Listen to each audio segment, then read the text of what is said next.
The triple-demic of respiratory illness cases has taken a hold across communities in the country. Flu cases are soaring. In Los Angeles County, they have been deemed a high COVID level as well. Doctors in Ohio say they're now working to contain a measles outbreak there. ABC's Ika Jachi has the story.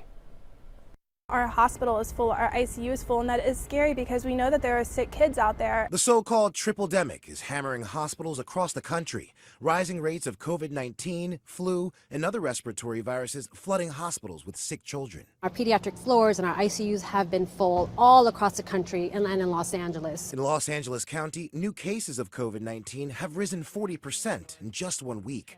The city now designated a place of high transmission by the CDC. Officials are calling for people to take precautions even if masks haven't been made mandatory yet.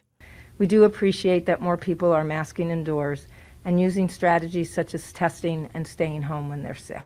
In New York, 80% of adult hospital beds are full, the highest peak since the Omicron surge. And flu and RSV cases are driving those numbers even higher. Overnight, the FDA clearing the way for children as young as 6 months to get the enhanced COVID booster. Vaccination is the best way we know to help prevent the serious outcomes of COVID-19. And for some families, it's not one illness or the other.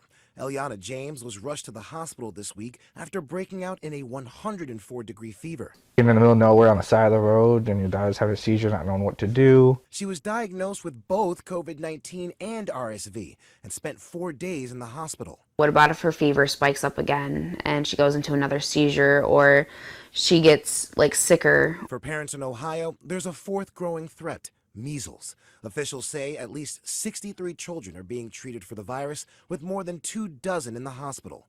Ika Jachi, ABC News, New York.